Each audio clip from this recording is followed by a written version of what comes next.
Hello friends, कैसे हैं आप लोग। उम्मीद है फिट हैं, लाइफ एंजॉय कर रहे हैं। फ्रेंड्स, आज डिटेल से वीडियो शेयर करेंगे लान ग्रास के अबाउट। और हमारा जो लान ग्रास है ये है अप्रॉक्सीमेट 2500 स्क्वायर फीट का। और इसमें जो हमने वैरायटी ग्रो की है वो है बरमूदा ग्रास। इसको आप फाइन ढाका भी कहते हैं, चाइना ग्रास भी कहते हैं, और इसको आप इजीली लैंग्वेज में आप इसको सियालकोटी ग्रास भी कह सकते हैं। इसकी प्रेजेंस, इसके लुक, इसकी अपीयरेंस बहुत ज़्यादा सॉफ्ट होती है और बहुत ही लश ग्रीन होता है। इसको मेंटेन करना, इसको ग्रो करना बहुत इजी है। बस आपको कम से कम ये कंफर्म होना चाहिए कि आपकी रिक्वायरमेंट्स क्या हैं। ग्रास को एक तो बहुत ज़्यादा एयर की पेनिट्रेशन चाहिए, मतलब खुली जगह में होना चाहिए। इसको बहुत ज़्यादा धूप लगनी चाहिए, प्रॉपर वाटरिंग करनी चाहिए और प्रॉपर फर्टिलाइज़र देना चाहिए। आपका ग्रास जो मर्ज़ी वैरायटी का हो, अगर आप इस तरह से उसको मैनेज करेंगे तो आपका ग्रास सॉफ्ट भी होगा, स्मूथ होगा, कारपेट होगा और बहुत जल्दी ग्रो करेगा। अगर आपका लान है और साइडों पे बड़े बड़े दरख्त हैं और बहुत ज़्यादा शेडी एरिया बनती है तो आप उनकी शेड को रिमूव करें। कोशिश किया करें कि ग्रास के ऊपर 4 घंटे की डायरेक्ट धूप ज़रूर आनी चाहिए। और बहुत सारे लोगों को ये मिसअंडरस्टैंडिंग है कि ग्रास को पानी बहुत कम चाहिए होता है, पानी ना भी दें तो कोई इशू नहीं है। ओवरऑल ये बहुत हीट प्लांट्स हैं, इतनी जल्दी ड्राई नहीं होते, डेड नहीं होते। लेकिन अगर आप इसको बहुत ज़्यादा पानी नहीं भी देंगे तो इसकी जो रूट्स होती हैं उसमें स्ट्रेस आ जाता है और बहुत स्लो ग्रोथ होती है। अगर आपने इसको कारपेट बनाना है तो आपने इसको 7 दिन के बाद एक बार पानी अच्छे से फ्लड करना है। और फ्लड करने का मतलब ये है कि सेंटर में आप पाइप छोड़ दें, नल ऑन कर दें और एक बार अपने ग्रास को फुल होने दें।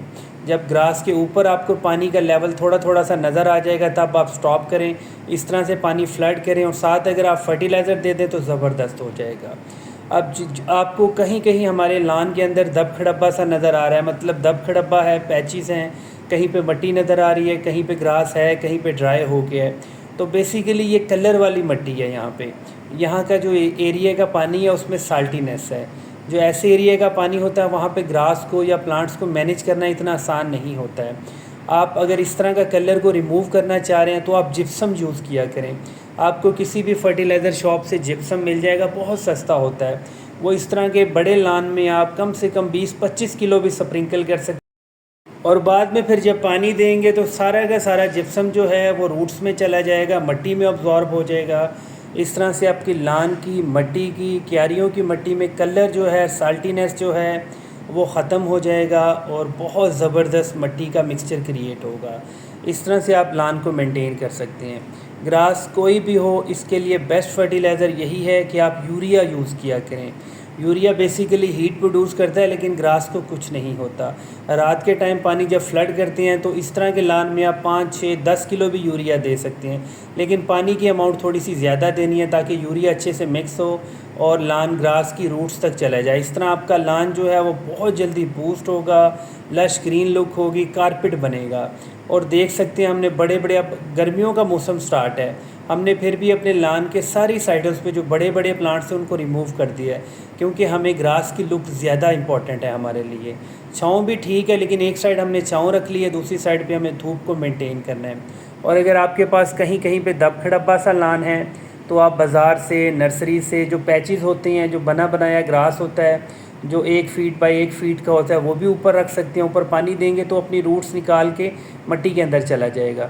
अदरवाइज़ अपने लान में सही कहीं कहीं से आप 2-4 जगह चौना चौना सा ग्रास निकालें, उसको फिट कर दें, वो भी चल पड़ता है। और लान को जब भी आपने ग्रास कटिंग मशीन से कट करना है तो कोशिश किया करें कि आपका लान बिल्कुल ड्राई होना चाहिए, उसमें मॉइस्चर नहीं होना चाहिए। सुबह के वक्त बिल्कुल भी ग्रास कटिंग मशीन यूज़ ना करें, रात के वक्त भी ना करें, दोपहर के वक्त कर लिया करें या असर के वक्त कर लिया करें, जब गर्मी भी कम हो, शेडी एरिया थोड़ा सा बन जाए और ग्रास आपका कड़कड़ा होना चाहिए। इस तरह उसके ब्लेड्स जो होते हैं वो इसको अच्छे से ट्रिम करेंगे और इसकी जो सरफेस है वो दब खड़ब भी नहीं होगी, खरुंडी नहीं होगी, बिल्कुल स्मूथ सी कटिंग होगी। अब बहुत सारे लोग ये भी क्वेश्चन करते हैं कि हमारा ग्रास तो बेसिकली बहुत ज़बरदस्त है लेकिन उसके अंदर जड़ी बूटियाँ बहुत निकल आती हैं। बेसिकली जड़ी बूटियाँ निकलती हैं ऑर्गेनिक फर्टिलाइज़र देने की वजह से। जब आप गली सड़ी गोबर की खाद या इस तरह का फर्टिलाइज़र देते हैं, काऊ मैन्योर, तो उसके अंदर बहुत सारे ऐसे सीड्स होते हैं जो फुली डिकम्पोज नहीं होते और वो मिट्टी के साथ मिलके जर्मिनेट हो जाती हैं, कोई जड़ी बूटी बन जाती है। इस तरह की जड़ी बूटियों को रिमूव करने के लिए कोई टोटका नहीं है। आप सबसे इसका बेस्ट प्रोसेस यही है कि पहले लॉन को अच्छे से पानी दें, इतना ज़्यादा पानी दें कि जितनी भी जड़ी बूटियाँ उनकी रूट्स जो हैं वो सॉफ़्ट हो जाएं। फिर आप एक एक जड़ी बूटी को पकड़ के रूट्स समेत निकाल दें। ये सबसे बेस्ट ऑप्शन होती है। इस तरह आपकी जड़ी बूटियाँ सारी रिमूव हो जाती हैं। ये थोड़ा सा टाइम कंज्यूमिंग प्रोसेस है, एफ़र्ट करनी पड़ती है, लेकिन आपका ग्रास इसी तरह जड़ी बूटियों से ख़त्म हो जाता है। अगर आप इस तरह कहें कि कोई आप स्प्रे कर देंगे तो वो जड़ी बूटियों को तो मार भी देगा, लेकिन साथ साथ अपने लान की जितनी भी ग्रास होगी उसको भी ड्राई कर देगा, और हो सकता है कहीं कहीं से आपका लान सड़ने भी लग जाए। और अगर आपका लान थोड़ा सा पीला पीला सा है तो आप मेडिकल स्टोर से हाइड्रोजन पेरोक्साइड ले सकते हैं।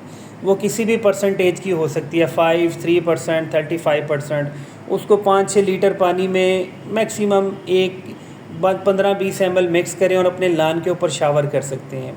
वो आपके लान के लुक को ज़्यादा इन्हांस करेगा, आपके प्लांट्स को भी इन्हांस करेगा, उनके ऊपर भी स्प्रे कर सकते हैं। अब ऊपर से रूफ टॉप पर खड़े हैं हम, यहाँ से अगर व्यू देखें तो ये हमारे लान का एरिया बनता है और लान बहुत अच्छे से ग्रो कर रहा है, बहुत जल्दी बूस्ट हो रहा है। विदिन 30 डेज़ में इसकी सारे एजेस तक इसका ग्रास पहुंच जाएगा और ये कारपेट की तरह स्मूथ हो जाएगा।